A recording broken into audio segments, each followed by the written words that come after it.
India's biggest land స్కామ్ను ఈ మధ్య బీఆర్ఎస్ పార్టీ బయటపెట్టింది. India's biggest land scam. ఈరోజు రేవంత్ రెడ్డి ప్రభుత్వం చేస్తున్నటువంటి అతిపెద్ద పవర్ స్కామ్ బయట పెడతా ఉన్నాం. ఈ పవర్ స్కామ్కు గత కొద్ది రోజులుగా కాంగ్రెస్ ప్రభుత్వం రూపకల్పన చేసి నిన్న కేబినెట్లో ఆమోద ముద్ర వేసుకున్నారు. సాక్ష్యాధారాలతో సహా ఈ పవర్ స్కామ్ను ఈరోజు బీఆర్ఎస్ పార్టీ బయట పెడతా ఉంది. అక్షరాల 50,000 కోట్ల స్కామ్ ఈ స్కామ్. ఈ 50,000 కోట్ల స్కామ్లో దాదాపు 30 నుంచి 40% కమిషన్లు దొబ్బడానికి వీళ్ళు రూపకల్పన చేసుకున్నారు. రేవంత్ రెడ్డి ప్రభుత్వం ఎప్పుడు ఏం మాట్లాడినా, ఏం చేసినా, ఏది చేయకపోయినా దాని వెనుక ఒక మిషన్ ఉంటుంది. ఆ మిషనే కమిషన్. ఆ మిషనే కమిషన్. ఉత్తగా ఏం చేయడిగా, ప్రతి దాని వెనుక ఒక మిషన్ ఉంటుంది. ఆ మిషన్ కమిషన్. ఇది రేవంత్ రెడ్డి ప్రభుత్వం అంటే జనరల్గా ఏ గవర్నమెంట్ అయినా క్యాబినెట్ పెట్టుకున్నా ప్రజలకు ఎట్లా మేలు చేయాలి, రాష్ట్రాన్ని ఎట్లా ముందుకు తీసుకుపోవాలి అని ఏ ప్రభుత్వమైనా ఆలోచిస్తుంది. కానీ రేవంత్ రెడ్డి ప్రభుత్వం మాత్రం తమకు తాము ఎట్లా మేలు చేసుకోవాలి, ఏ ప్లాన్ చేసి కమిషన్లు కొల్లగొట్టాలి, వాటాలు ఎట్లా పంచుకోవాలని మాత్రమే ఆలోచించే ప్రభుత్వం రేవంత్ రెడ్డి ప్రభుత్వం. గౌరవ తెలంగాణ తొలి ముఖ్యమంత్రి కేసీఆర్ గారు 2023 అసెంబ్లీ ఎన్నికల ముందు ఒక విషయాన్ని చాలా స్పష్టంగా చెప్పారు. కాంగ్రెస్కు అధికారం ఇస్తే రాష్ట్రంలో అరాచకం రాజ్యం వెళ్తుంది అని కేసీఆర్ గారు చెప్పిన మాట ఇవాళ అక్షర సత్యమని తేలింది.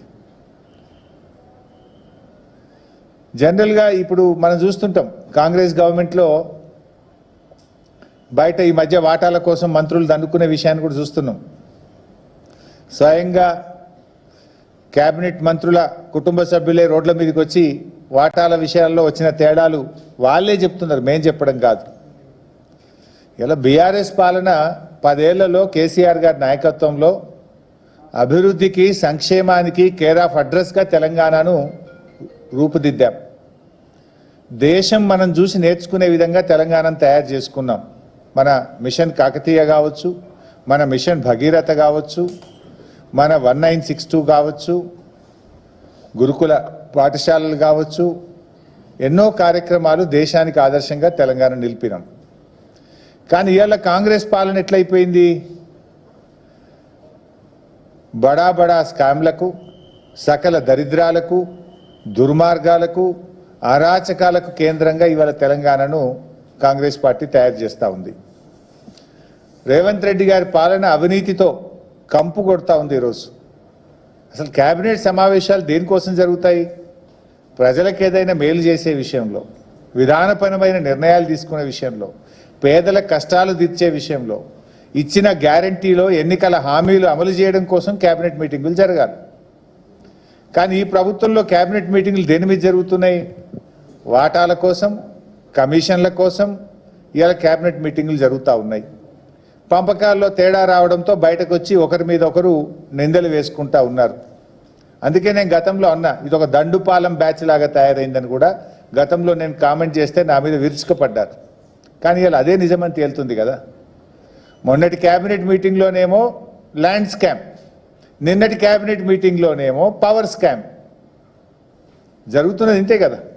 మొన్ననేమో 5 లక్షల కోట్లు దండుకునేటువంటి ల్యాండ్ స్కామ్ మీద జరిగింది.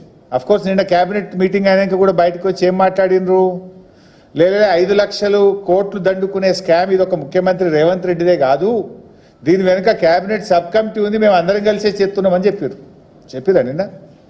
ఇది ఒక రేవంత్ రెడ్డి ఆలోచన కాదు, కేబినెట్ సబ్ కమిటీ మా అందరి ఉంది, దీన్ని వెనుక మేమంతా కలిసే ఉన్నాం, కలిసే చేస్తున్నాం అనే మాట చెప్పకనే చెప్పిండ్రు నిన్న కేబినెట్. అధికారంలోకి వచ్చి 2 ఏళ్ళు అయింది. ఎప్పుడన్నా బీఆర్ఎస్ పార్టీ ప్రజల తరఫున పోరాడితే, విద్యార్థుల ఫీజు రియంబర్స్మెంట్ ఇవ్వమంటే, అవ్వాతాతలకు 4,000 పింఛన్ ఎప్పుడు ఇస్తావంటే, అక్కా చెల్లెలకు మహాలక్ష్మి 2,500 ఎప్పుడు ఇస్తావంటే, లేదు కాంగ్రెస్ పార్టీ చేసిన స్కాములు బయట పెడితే ఏమంటారు? ఓ ఎంక్వైరీ చేస్తాం మీ మీద కమిషన్ వేస్తాం, మీ గవర్నమెంట్లో ఇట్లయింది అంటే 2 ఏళ్ళు అయిపోయినాక కూడా ఇంకా గవే సిగ్గులేని డొల్ల మాటలు మాట్లాడుతున్నారు.